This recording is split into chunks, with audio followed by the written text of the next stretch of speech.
안녕하세요. 오늘도 사연 살롱을 찾아주셔서 감사합니다. 남편과 함께 커피 사업을 하고 있는 40대 여성이에요.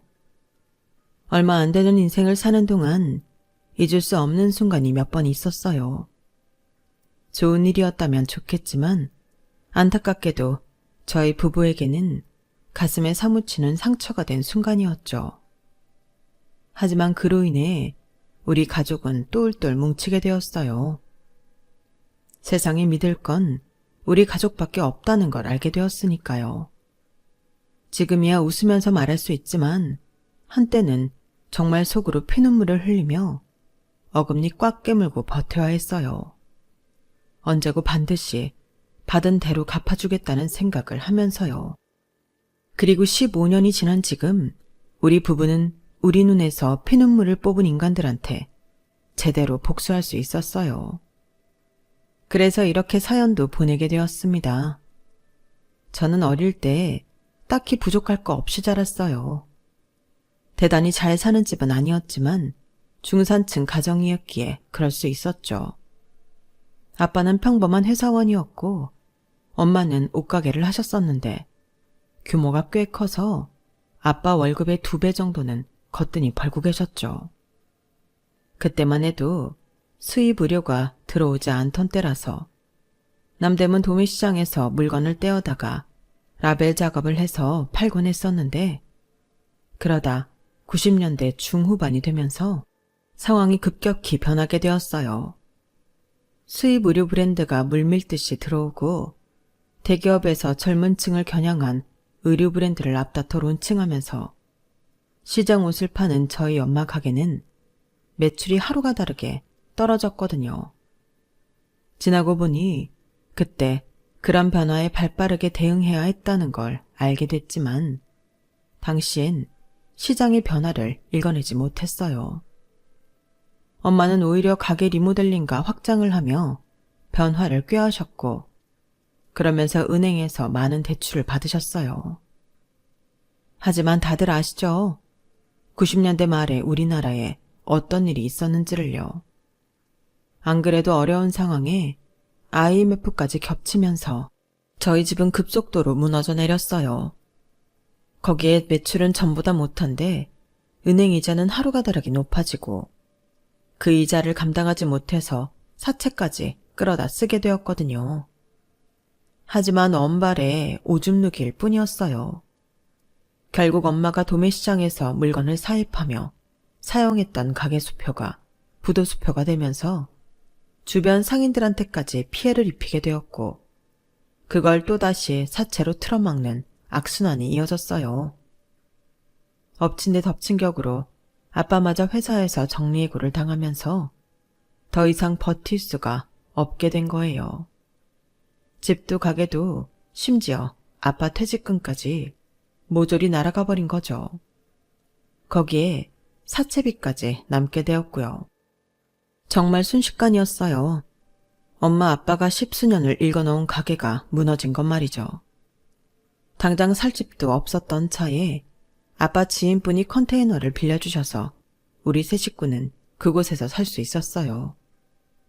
버스 정류장까지 가려면 30분가량 걸어 나가야 하는 외진 곳에 위치한 컨테이너였지만 당장 갈 곳 없던 우리 가족에게는 감지덕지한 곳이었어요. 엄마 아빠는 사채빚을 갚기 위해 밤낮 없이 일을 하셨어요. 대학생이던 저 역시 휴학을 하고 아르바이트를 하며 돈을 벌기 시작했고요. 세 사람이 쉼없이 벌어댔지만 무시무시한 사채이자를 갚는 데 급급했어요. 그렇게 3년을 죽어라 벌어서 갚은 끝에 드디어 사채의 늪에서 벗어날 수 있었죠. 그제야 저는 복학을 할 수 있었고 이듬해 정들었던 컨테이너를 떠나 시내에 있는 월세집으로 이사할 수 있었어요. 대학 졸업만 하면 취직을 할 수 있을 줄 알았던 저는 IMF 여파로 더욱 거세진 취업 전쟁 속에서 쉽게 살아나가지 못했어요. 취업은 안 된 채 아르바이트만으로 생계를 유지하는 날이 이어졌어요. 재학 중의 가정 형편 때문에 휴학도 길게 한 탓에 나이가 많아서 그런 거였는지 스펙이 부족해 그런 건지 결국 저는 제 전공을 살려 취업하는데 실패하고 말았어요. 그리고는 전공과 상관없는 요식업계에 취업하게 되었어요. 제가 아르바이트를 하던 패밀리 레스토랑에서 매니저님이 추천을 해주셔서 정직원이 되었거든요. 이런 말 하기 그렇지만 처음엔 좀 창피했어요. 대학 동기들은 어쨌든 전공 살려서 기업에 취직을 했는데 저만 아르바이트를 전전하다가 전공과 전혀 상관없는 레스토랑에 취직을 한 거니까요. 그래서 동기들 모임에도 안 나갔어요. 나가봐야 속만 쓰릴 게 뻔했거든요. 그러다 보니 일에만 집중하게 되었고 업무 능력을 인정받으면서 일할 수 있었어요. 그러면서 저를 정직원으로 추천해준 매니저님과 가까워지게 되었죠. 저보다 4살 위인 매니저는 고등학교를 졸업하고 바로 취업을 한 사람이었어요. 처음엔 저처럼 아르바이트로 시작해서 1년 뒤 정직원이 되었고 매니저 자리까지 올라온 사람이었죠. 학벌은 없었지만 워낙 부지런하고 일을 잘하는 사람이었어요. 매니저라고 하지만 허드렛 일도 마다 않고 말단 직원들보다 일을 많이 했어요. 그러니 직원들 사이에서도 인기가 좋았죠. 잘생긴 얼굴은 아니지만 옷차림이 늘 깔끔하고 행동이 단정해서 은근히 눈길이 가는 타입이었어요. 그래서 내심 신경을 쓰고 있었는데 하루는 매니저님이 저녁 때 시간이 있냐고 묻더라고요. 휴무일 전날이라서 그냥 집에 가는 게 아쉬웠는데 잘됐다 싶었어요. 게다가 평소 매니저님한테 마음이 있었기 때문에 더없이 좋은 기회라고 생각했어요. 그렇게 단둘이 종로에 있는 이자카야에서 술을 마시게 됐는데 정작 먼저 손을 내밀었던 매니저님이 별 말도 않고 뚱한 환한 표정으로 술만 마시지 뭐예요. 이건 또 뭔가 했죠. 늘 당당하고 듬직하던 사람이 단둘이 마주보고 앉아있으니 이렇게 작아 보일 수가 없었어요. 내가 아는 그 매니저가 맞나 싶을 정도로요.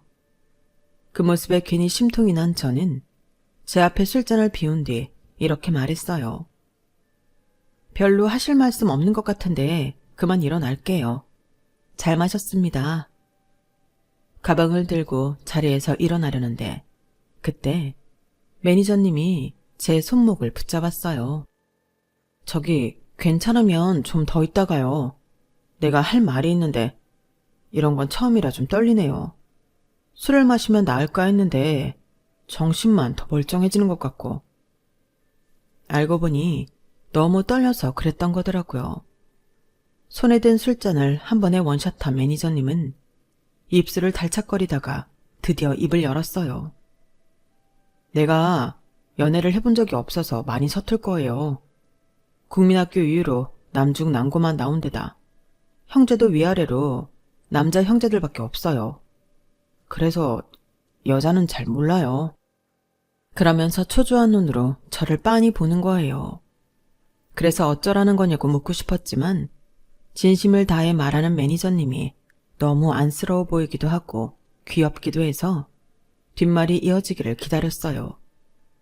그랬더니 경화씨, 나랑 결혼할래요? 아니, 그게 아니라 먼저 한번 만나고 괜찮으면 결혼도 하고 정 아니면요?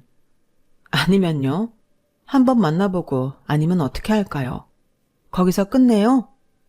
아니, 그건 좀 가위바위보도 3세판인데 한번 만나보고 아니다 싶으면 2번, 3번 만나보고. 자기도 자신이 무슨 말을 하는지 잘 모르겠는지 멍한 표정으로 버벅거리는데 화나기보다는 웃음이 났어요. 연애 경험도 없는 사람이 얼마나 용기를 내서 이 자리를 마련했나 생각하니 거절을 못하겠더라고요. 애초에 거절할 생각도 없었지만요. 그래서 그날부터 매니저님이랑 만나게 됐고 3번의 데이트 이후에는 본격적으로 사귀게 되었어요. 직장에서 몰래 사내 연애를 하는데 은근 스릴도 있고 짜릿하더라고요. 전에는 휴일 다음날 출근하는 게 그렇게 싫었는데 연애를 시작하고부터는 출근 시간이 기다려질 정도였어요. 그렇게 3년간 우리는 비밀 사내 연애를 이어갔고 드디어 결혼을 하게 되었어요.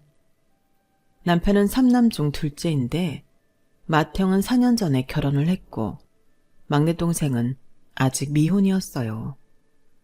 아주버님과 형님은 명문대 CC로 아주버님은 대기업에 다니고 형님은 은행에 다니고 있었어요. 그렇다 보니 결혼하고 3년 만에 집도 사고 생활도 많이 안정된 편이었죠. 시동생은 아직 결혼은 안 했지만 결혼할 상대가 있는 상황이었어요. 상대 여자는 시동생이 다니는 회사 대표 딸이었죠. 그렇다 보니 남편 형제들에 비해 저희 부부만 직업도 월급도 많이 빠지는 상황이었어요. 그래도 가족끼리 질투할 상황은 아니라서 별로 신경을 쓰지 않았는데 나중엔 그게 우리 부부의 발목을 잡더라고요. 아무튼 처음 인사를 드리러 시댁에 찾아간 날 시부모님이 그러시더라고요. 나는 그래요. 부모는 자식 대학 공부까지 시켰으면 할 일은 다 했다고 봐요. 우리 큰애도 지가 벌어서 결혼하고 집 사고 다 했거든. 그래서 말인데 혹시라도 우리 쪽에서 뭘 해주길 바란다면 그런 기대는 안 하는 게 좋아요. 다 큰 성인인데 결혼은 자기들이 알아서 해야지. 딱히 부모님께 뭔가를 바랐던 건 아니었지만 처음 만난 자리에서 면전에 대고 바로 말씀을 하시니 조금 놀라긴 했어요. 저희 집 사정도 그렇게 넉넉한 편은 아니라서 처음부터 우리는 우리가 번 돈으로 작게 시작하기로 했기에 계획대로 결혼 준비를 했어요. 가진 돈으로는 월세로 가는 게 맞았지만 매달 나가는 돈이 아깝기도 하고 차라리 은행 대출을 받아 전세로 가는 게 이익이라서 전세 대출을 받았어요. 그런데 생각지도 못한 일이 일어난 거예요. 결혼하고 1년쯤 지났을 무렵 본사 재정이 흔들리면서 계열사인 저희 레스토랑을 정리한다는 소문이 돌기 시작한 거예요. 그리고는 바로 정리해고가 시작됐어요. 가장 불리한 건 저희 부부였어요. 둘 중 한 사람은 나가야 하는 상황이었죠. 결국 급여가 높은 남편을 대신해 제가 퇴사를 하게 됐어요. 바로 재취업을 하기는 했지만 전 직장보다 급여가 낮아서 생활은 전보다 많이 힘들어졌어요. 그런 와중에 시동생이 결혼을 하게 되자 아주버님이 전화를 하셨더라고요. 막내 결혼하는데 뭐라도 해줘야 하지 않겠니? 집사람은 너희랑 각각 500씩 해서 1,000만 원 만들어주자고 하는데 네 생각은 어떠니? 아, 이거 어쩌지? 형, 실은 우리 집 사정이 요즘 좀 안 좋거든. 야마, 아무리 안 좋아도 둘이 버는 게 굶고 사는 건 아니잖아. 너 결혼할 때 난 뭐 넉넉해서 500이나 해줬냐? 형이니까 내가 힘들어도 해준 거지. 그럼 우린 우리대로 할 테니까 너희는 형편대로 알아서 해라. 사실 아주버님 말에는 약간의 어폐가 있어요. 저희가 결혼할 때 아주버님이 신혼여행비 하라며 500만 원을 주신 건 맞아요.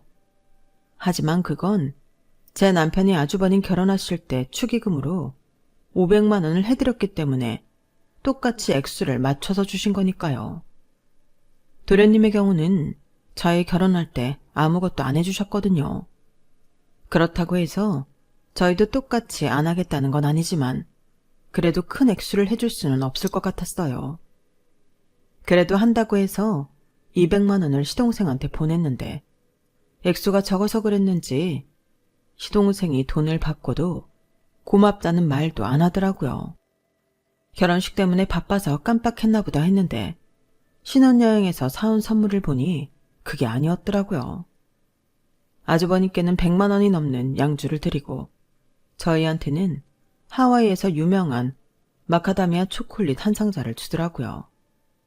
그걸 보니 저도 표정 관리가 안 됐어요. 그러자 시동생이 그러더군요. 작은 형은 양주 안 마시잖아. 그래서 작은 형수 드시라고 초콜릿으로 샀어. 작은 형수, 초콜릿 좋아하죠? 네, 잘 먹을게요. 고마워요. 없는 살림에 제 한 달 월급에 달하는 200만 원이나 축의금으로 줬는데 이런 식으로 대놓고 차별을 하다니 정말 얄미웠어요. 200만 원과 500만 원의 차이는 저도 잘 알아요. 그래도 100만 원대 양주랑 만 몇천 원짜리 초콜릿은 아니죠. 그런데 이보다 더 어이가 없는 건 아주버님이 500이나 시동생 축의금으로 내준 이유였어요. 우리한테는 받은 만큼만 돌려주던 아주버님이 자기 결혼할 때 한 푼도 안 낸 막내한테 500만 원이나 축의금을 준 데엔 그럴 만한 이유가 있었어요. 바로 동서 친정 때문이었죠.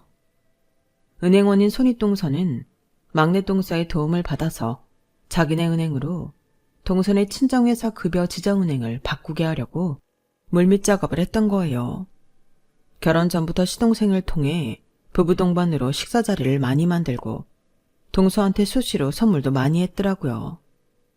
도움이 안 되는 우리 부부만 쏙 빼고 말이죠. 그걸 알고는 솔직히 기분이 좋지 않았어요.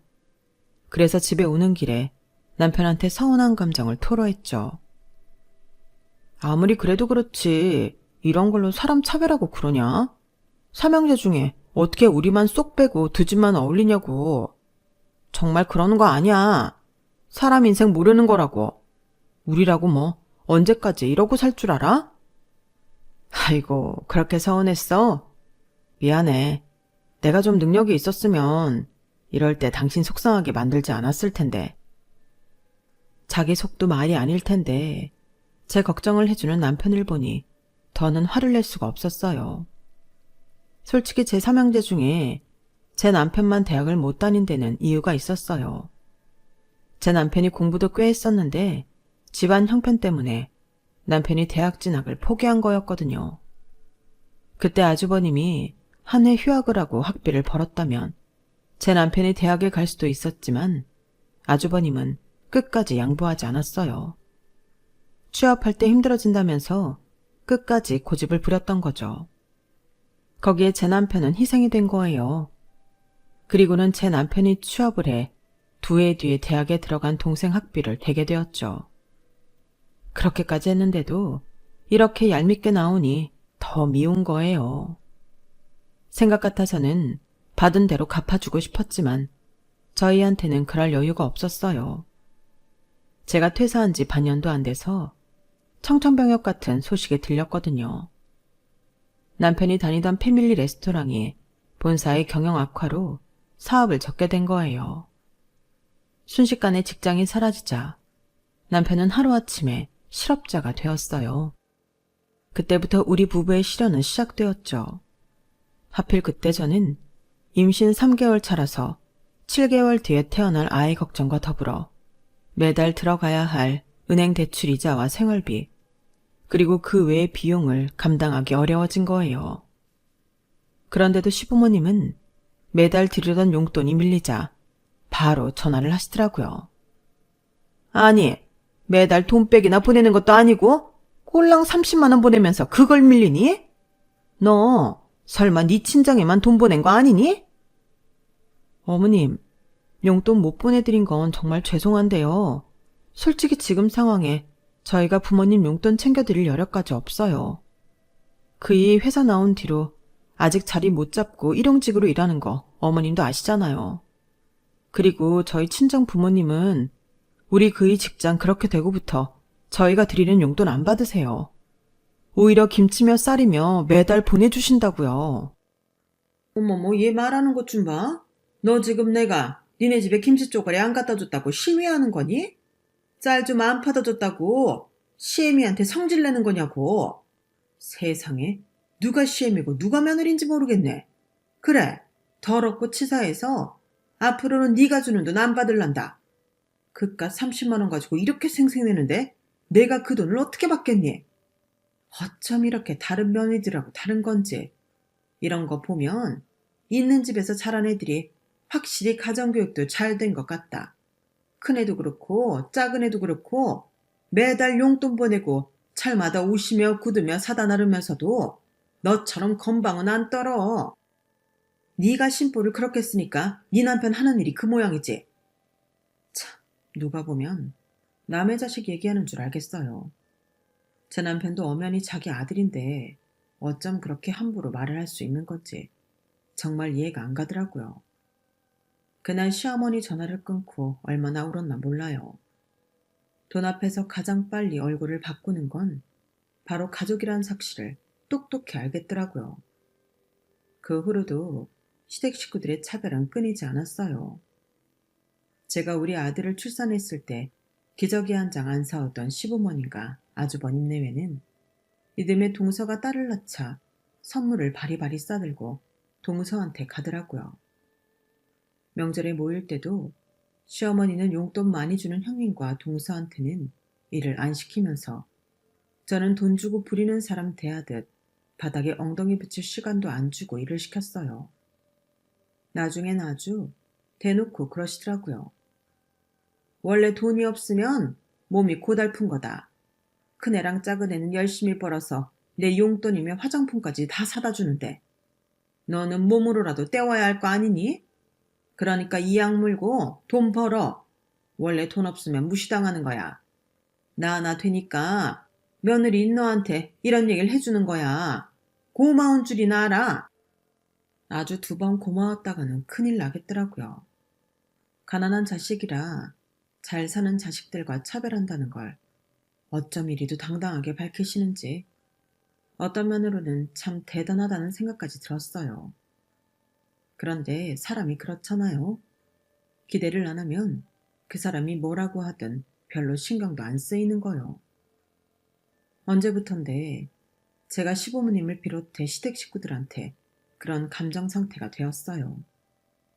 많아야 1년에 한두 번 얼굴 마주하는 사이라서 그때만 양쪽 귀 딱 열어놓고 니들은 떨어져라. 나는 내 갈 길 갈란다. 이런 생각으로 말이죠. 사실 애 키우면서 살림하랴 일하랴 다른 데는 신경 쓸 시간이 없기도 했고요. 남편은 요식업계에 종사했던 경력을 살려 원두 수입회사에 취직을 하게 됐는데 그게 남편 적성에 잘 맞았던 모양이에요. 굳이 그러지 않아도 되는데도 시간을 쪼개 바리스타 자격증까지 따더라고요. 그런데 웃긴 건 시험 준비를 하는 남편을 옆에서 보다 보니까 저도 한번 해보고 싶다는 생각이 들더라는 거예요. 그래서 남편이 바리스타 자격증을 따고 몇 개월 뒤 저도 바리스타 자격증을 따게 되었죠. 당장 써먹지는 못해도 혹시 또 아나요? 사람 일은 모르는 건데. 그런데 마침 그 무렵 테이크아웃 카페 전문점이 하나 둘 생겨나기 시작한 거예요. 작은 평수에서 할 수 있는 거라서 가게세도 적게 들고 홀에서 손님을 받는 게 아니라서 인건비도 안 든다는 게 무척이나 매력적으로 다가오더라고요. 자리만 잘 잡으면 출근 시간대와 점심시간대 꽤 매출을 올릴 수 있을 것 같기도 했고요. 당시 저는 친정 엄마한테 아이를 맡기고 직장 생활을 하고 있었는데 이런 카페라면 중간중간 아이를 보면서도 할 수 있지 않을까 싶더라고요. 그 얘기를 했더니 남편이 그러는 거예요. 원두는 우리 회사에서 납품받을 수 있으니까 가게터만 잘 잡으면 되겠는데 우리 한번 해볼까? 남편은 원두와 생두를 납품하는 가게 사장님들을 통해 커피 전문점 창업에 대한 정보를 얻었고 3개월 정도 시장 조사를 한 뒤에 주말마다 저와 함께 가게 자리를 보러 다녔어요. 그렇게 발품을 팔아가며 준비한 지 반년 만에 우리는 작은 커피 전문점을 차리게 되었죠. 처음엔 커피만 팔았었는데 같이 먹을 빵이나 와플을 찾는 손님이 많아서 이후엔 와플 기계를 들여 같이 판매를 했어요. 커피 원두는 남편의 회사에서 중간 단계 없이 바로 받고 있어서 프랜차이즈 매장들보다 훨씬 저렴한 가격으로 원두 구매를 할 수 있었죠. 그렇다 보니 커피 판매 가격을 확 낮추고 박리담의 전략을 펼칠 수 있었어요. 처음 몇 달은 출근 시간대 오픈을 해서 퇴근 시간대에 맞춰 문을 닫았는데 하루는 남편이 그러더라고요. 내가 퇴근해서 몇 시간만이라도 가게 좀 볼까? 어차피 일찍 닫으나 늦게 닫으나 가게세는 똑같이 나가는데 늦게까지 가게 문을 열면 커피도 더 팔릴 거 아냐. 퇴근하고 와서 가게까지 보면 너무 힘들지 않겠어? 그리고 그 시간대에 커피를 몇 잔이나 판다고 힘들게 그래. 그냥 집에 와서 쉬어. 낮 시간에 버는 것만으로도 내 인건비는 빠지니까. 그럼 시범 삼아 한 달만 밤 12시까지 열어볼까? 해보고 돈이 안 되면 안 하면 되니까. 결국 남편 고집에 저는 손을 들었고 남편 말대로 한 달간만 야간 장사를 하기로 했어요. 그때만 해도 밤에는 커피가 많이 팔리지 않을 것 같아서 남편을 말렸는데 이게 웬걸? 밤에 남편이 파는 커피가 제가 낮 장사를 하는 것과 거의 비슷하게 나오는 거 있죠. 특히 야간 장사를 하는 주변 상인들 중에는 단골 손님까지 생겼을 정도였어요. 수입이 거의 2배가 되는데 안 할 이유가 없었죠. 특히 봄이나 여름에는 야간 손님 수가 낮 손님에 비해 훨씬 많아서 저까지 나서서 일손을 도와야 되는 날들도 많았어요. 그렇게 10년 가까이 우리 부부는 미친 듯이 일에 빠져 살았고 그러다 보니 막연하게 꿈만 꿔왔던 내 집 장만을 하게 되었어요. 저희 가게 근처에 있는 35평 아파트를요. 신축은 아니었지만 이사를 들어갈 때 리모델링을 싹 해서 새집 같은 기분으로 살 수 있었죠. 생각 같아서는 그동안 집도 없이 월세에 전세를 전전한다고 손가락질했던 시댁 식구들한테 보란듯이 자랑하고 싶었지만 바쁘다는 핑계로 발길도 끊고 산 처지라서 그러지는 못하겠더라고요. 커피 전문점을 차린 이후 가게 문을 닫는 날이 거의 없어서 남편도 저도 시댁에는 자연스레 발걸음을 끊게 되었거든요. 시댁에서도 저희가 안 온다고 찾는 사람도 없어서 자연스레 그렇게 된 거죠. 그러던 어느 날이었어요. 그날은 손님이 많아서 남편을 도와 밤장사를 같이 하고 집에 돌아오는 길이었는데 남편이 뜬금없이 시동생 얘기를 꺼내더라고요. 성준이 말이야. 아까 낮에 회사로 전화했더라고. 도련님이 웬일로? 왜? 장인어른이 회사라도 물려준다고 그랬대? 도련님은 자랑할 게 있을 때만 자기한테 전화하잖아. 그러자 남편이 피식 웃더니 그러는 거예요. 그게 아니라 이혼한다나 봐. 그 녀석이 바람을 폈던 모양이야. 재수씨가 그러 알고는 집에서 나가라 그랬대. 회사에서도 나오게 된 모양이고. 아무래도 장인회사니까 다니기 좀 그랬겠지. 웃겨 정말. 돈 많은 와이프 덕에 팔자 고쳤다고 자기한테 그 자랑을 하더니 지 복을 지가 쳤네. 그래서 당신한테 뭐라 그랬는데? 설마 돈 빌려달래? 맞구나. 어머, 진짜 양심도 없어. 지가 우리한테 어떻게 했는데 이제 와서 돈 빌려달란 소리를 해? 그래서 빌려준다 그랬어? 아니, 나한테 돈이 어딨어. 집 사느라 영혼까지 탈탈 털었는데. 난 없으니까 형한테 부탁해보라 그랬지.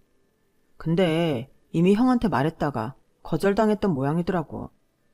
몇 번 돈 얘기했더니 형도 형수도 이젠 지 전화를 안 받는다네. 그런 사람들인 거 몰랐대? 쌤통이다. 암튼 당신 앞으로도 절대 돈 빌려줄 생각하면 안 돼. 그랬다간 봐. 당장 나랑 이혼이야.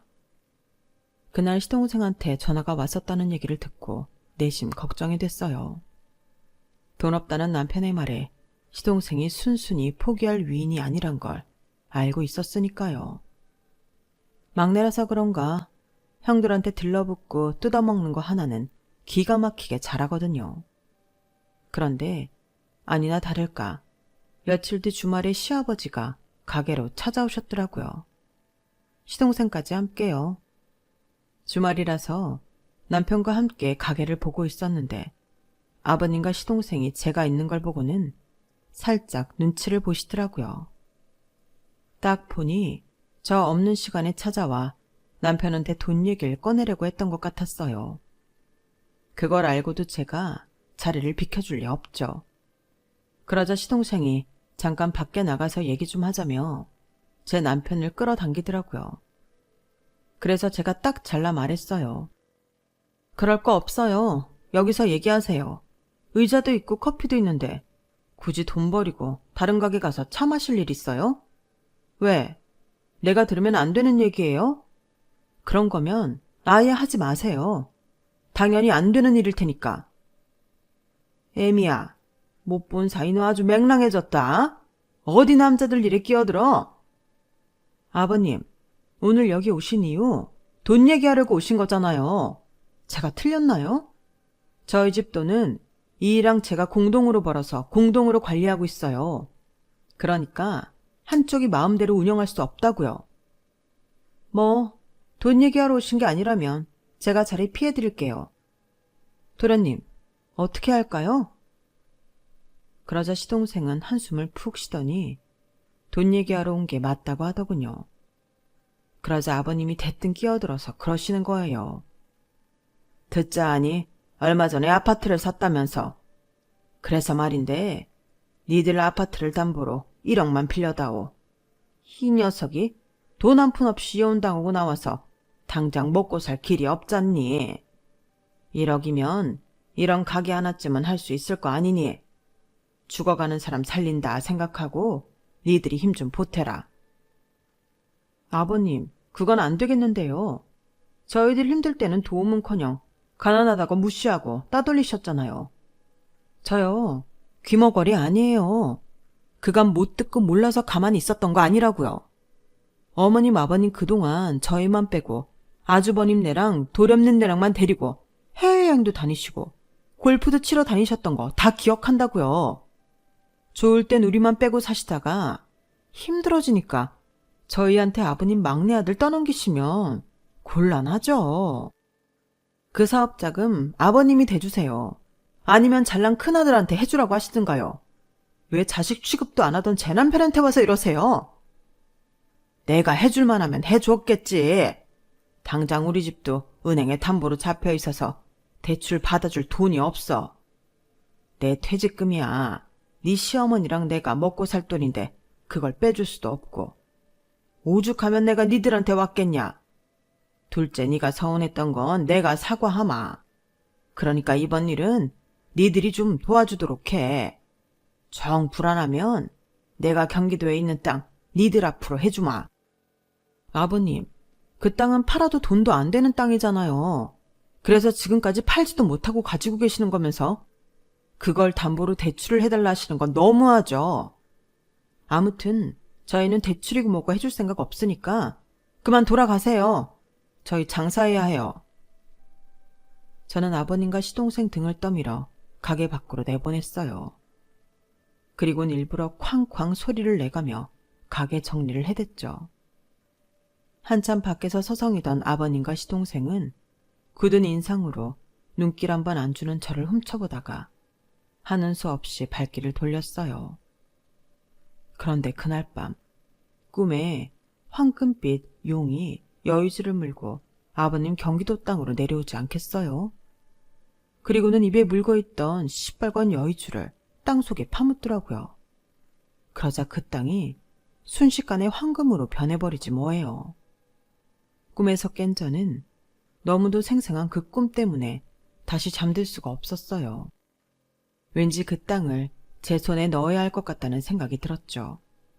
그래서 다음 날 남편한테 그 얘기를 했어요. 그러자 남편이 자기도 비슷한 꿈을 꿨다는 거예요. 아버님 땅에서 금화를 캐는 꿈이었다나요? 부부가 같은 날 비슷한 꿈을 꾼 것부터가 신기한데 그게 하필 아버님 땅에 관한 거였다는 게 아무래도 심상치 않았어요. 그래서 아버님께 땅을 받고 은행 대출을 받아주기로 했어요. 하지만 1년이 지나고 3년이 지나도록 아무런 일이 일어나지 않았어요. 오히려 그 사이 시동생이 하던 가게가 망해서 대출금 중 4천만 원을 저희가 대신 갚게 되었죠. 꿈 때문에 돈만 손해봤다 생각했는데 6년이 지난 어느 날 아버님한테 받은 땅 주변이 신도시 건설과 맞물려 개발이 된다는 기사가 뜬 거예요.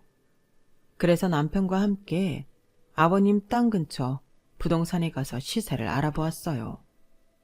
그랬더니 세상에 5억이 훨씬 넘더라고요. 그런데 여기서 아직 한참 더 오를 거라면서 팔지 말고 몇 년 더 묵히라고 하더라고요. 그 말을 듣고 우리 부부는 땅을 팔지 않고 손에 쥐고 있었어요. 그리고 3년 전 봄, 그 사이 땅값은 무려 10배가 올라서 50억가량이 되었지 뭐예요. 4천만 원 대출금 갚아주고 50억을 번 셈이었죠. 그 소식을 들은 시댁 식구들은 불이 나게 저희 집으로 달려왔어요. 아버님은 당장 땅을 돌려달라고 생떼를 쓰셨고 아주버님과 시동생은 삼형제가 똑같이 나눠 가져야 된다고 목소리를 높이더군요. 어머님은 마침 저를 땅도둑처럼 몰아세우셨고요. 아주 가관도 아니었어요. 도대체 왜들 이러세요? 왜 남의 땅에 그렇게들 관심이 많으시냐고요? 저요, 이 땅 아버님한테 사기쳐서 받은 거 아니에요. 도련님 가게 차리는데 저희 집 담보로 1억 대출해준 대가로 받은 거라고요. 대출만 받아줬나요? 도련님이 안 갚은 4천만 원도 우리가 대신 갚았어요. 그 당시 땅값이 1,000만 원도 안 됐던 거 아버님도 기억하시죠? 그러니 제가 3천만 원이나 손해보고 받은 땅이 10배가 되든 100배가 되든 내 땅이라는 거엔 변함이 없다고요. 그러니까 남의 땅에 침 흘리지 말고 다들 돌아가세요. 아니 형수님, 가족끼리 정말 이럴 거예요. 남도 이렇게는 안 하겠어요. 그러자 남편이 시동생 말을 자르며 끼어들었어요. 가족? 우리가 언제부터 가족이었냐?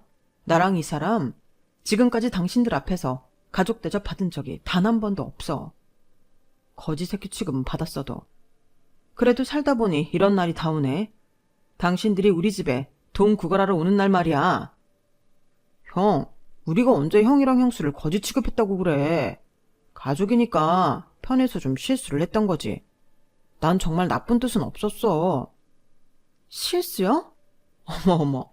도련님, 입은 삐뚤어져도 말은 바로 해야죠. 그게 어떻게 실수예요? 당신들이 언제 우리 부부를 가족 대접이나 해줬어요? 그래놓고 이제 와서 땅값 올랐다니까 득달같이 달려와선 부모 형제 타령들을 해요? 우리가 돈 없을 땐 거들떠도 안 보던 사람들이 어쩜 이렇게 양심이 없나 몰라. 저요, 남한테 받은 건 확실히 돌려주는 사람이에요. 그런데 당신들한테는 좋은 걸 받은 기억이 하나도 없네요. 가난하다고 멸시와 조롱받은 것밖엔 아무 기억이 안 난다고요. 그러니까 험한 꼴 당하기 싫으시면 조용히 돌아가세요.